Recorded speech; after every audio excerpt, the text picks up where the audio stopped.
देख रहे हैं नेटवर्क 33 राजकुमार के साथ। तो चलिए बढ़ते हैं आज की कहानी की ओर। आज की कहानी हमारे साथ इंस्टाग्राम पर शेयर की है भरतपुर के रहने वाले हितेश जी ने।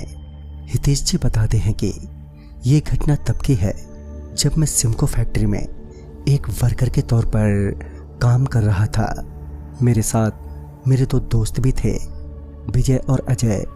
एक रोज काम का ओवरलोड होने की वजह से हम तीनों फैक्ट्री से निकले तो तब रात के 3 बज रहे थे।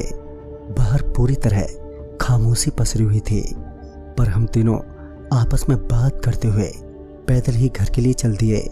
फिर जब हम तीनों सुजान गंगा नहर के पास पहुंचे तो मेरी नज़र नहर के ठीक ऊपर हवा में उड़ती हुई एक चीज पर पड़ी।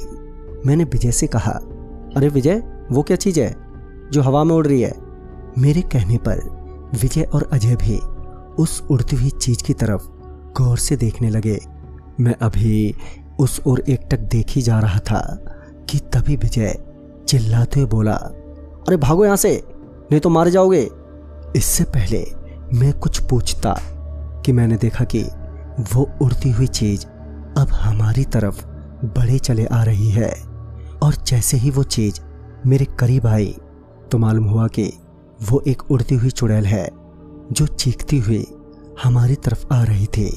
हम तीनों ने भागना शुरू किया और वहां से भागते हुए जब हाईवे पर पहुंचे तो हमें एक बस आती हुई दिखाई दी। हम तीनों उस बस को देखते ही चिल्लाते हुए बोले, अरे बस रोको, अरे बस रोको। बस हमारे सामने से एकदम से चली गई, मगर बस की रफ्तार धीमी थी, जिस वजह से हम तीनों बस में चढ़ने के लिए बस के पीछे भागे और जैसे तैसे बस में चढ़ ही गए। बस में चढ़ने के बाद जाकर हम तीनों को थोड़ी राहत मिली। मैं अभी सांस ही ले रहा था कि मेरा ध्यान इस बात पर गया कि बस पूरी खाली है। बस में बस ड्राइवर के अलावा और कोई दूसरा मौजूद नहीं है। फिर जब मैंने कहा, अरे भैया बस को थोड़ा तेज भगाओ ना, पीछे एक बहुत ही भयानक चुड़ैल पड़ी है, तो इस पर बस ड्राइवर को तो मानो कुछ फर्क ही नहीं पड़ा। जहां एक और हम तीनों की जान पर बनी थी तो वहीं वो बस ड्राइवर बड़े ही आराम से बस चलाया जा रहा था। तभी विजय उस पर भड़कते हुए बोला, अबे तेरे को सुनाई नहीं देता? विजय ने इतना कहा ही था कि वो बस ड्राइवर एकदम से उसी उड़ती हुई चुड़ैल में एकदम से बदल गया और ड्राइविंग सीट से उठकर हमारी तरफ जैसे ही बढ़ा कि विजय और अजय चलती बस से नीचे कूद गए।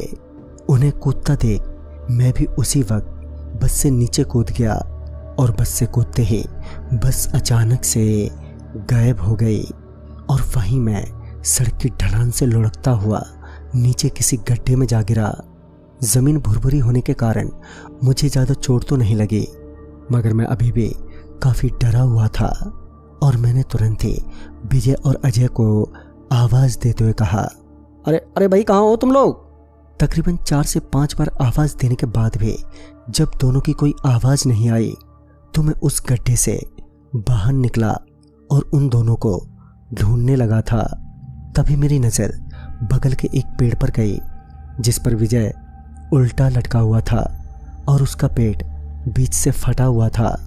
मैं उसी वक्त वहां से भागा और भागते भागते मैं कब गिर के बेहोश हो गया। फिर जब मुझे होश आया तो मैं हाईवे के साइड में पड़ा हुआ था। बाद में जब मैं उसी जगह पर पहुंचा जहां पर मैंने विजय की लाश देखी तो वो वहां पर नहीं था और मेरे दोस्त अजय का भी कुछ पता नहीं चला। तो दोस्तों इस कहानी में बस इतना ही। तब तक के लिए बाय एंड टेक केयर।